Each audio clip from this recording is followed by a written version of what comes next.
Hi friends, எல்லாருமே எப்படி இருக்கீங்க? எனக்கு ஒரு சூப்பரான விஷயத்தை பற்றி உங்களுக்கு நான் சொல்லிடுறேன். ஏன்னா அதை விட நான் சூப்பரான விஷயம் ஒன்று சொல்கிறேன். இன்னைக்கு நானும் அபியும் ஒரு முக்கியமான இடத்துக்கு போயிருந்தோம்.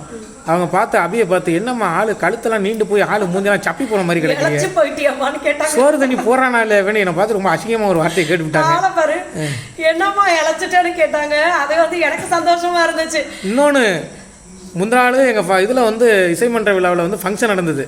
கேலண்டர் எல்லாரும் கொடுக்காம சொல்லி கேலண்டர் எடுத்துக்கொண்டு புல்லட் அங்கே கொண்டு நிப்பாட்டுறேன். நிப்பாட்டிட்டு அங்கே ஒரு அம்மா வந்தாங்க. என்னப்பா கேலண்டர் இப்போ கொண்டு வந்திருக்கீங்கன்னு சொல்லி கேட்டாங்க. இல்லை நாங்கள் சீக்கிரம் அடிச்சு எல்லாரும் கொடுக்குறதுக்காக கொண்டு வந்தோம். சரி, எனக்கு ஒரு கேலண்டர் கொடுங்கப்பா சொல்லி கேட்டாங்க. நான் கொடுத்துட்டேன்.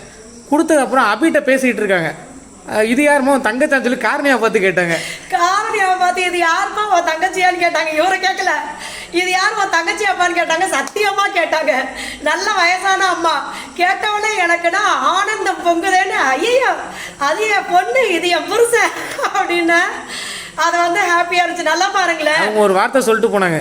என்னம்மா இப்பதான் ஆளான பொண்ணு மாதிரி இருக்கு, இப்பதான் சடங்கான புள்ள மாதிரி இருக்கு அப்படின்னு சொன்னாங்க. அதுக்குள்ள உனக்கு கல்யாணம் புள்ள வர இருக்காமனு கேள்வி. அப்புறம் என்கிட்ட சொன்னாங்க, கயத்ததுக்கு வெளியில போடு அப்படின்னாங்க.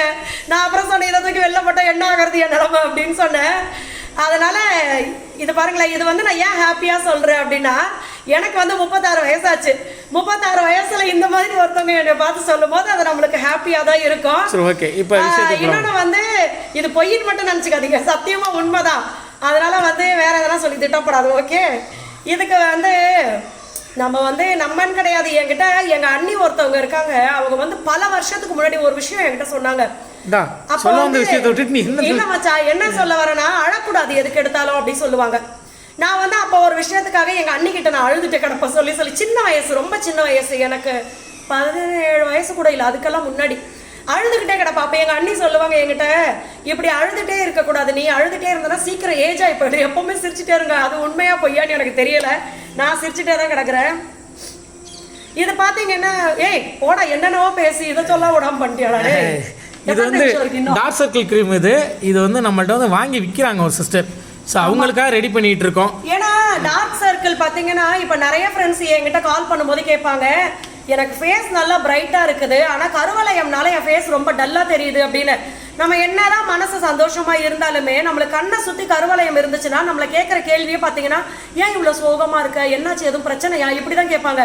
அதனால பார்த்தீங்கன்னா, நம்ம என்ன பிரைட்டாக இருந்தாலும் நம்ம ஸ்கின் கலர் என்னவோ அதே மாதிரி நம்ம கண்ணுக்கிட்டே இருக்கணும். அது மட்டும் கருவளையம் வந்து இருந்துச்சு அப்படின்னா அது வந்து நம்மளை ரொம்ப டல்லாக தான் காட்டும். ஸோ அதை சரி பண்ணுறதுக்கு ஆர்கானிக்காக நம்ம வந்து இந்த ஆயில், இந்த க்ரீம் நம்ம கொடுத்து ஒரு சிஸ்டருக்கு மொத்தமாக அனுப்ப போகிறோம். டைம் முடிய போகுது. கமெண்ட் டிஸ்கிரிப்ஷனில் பண்ணுறவங்களுக்காக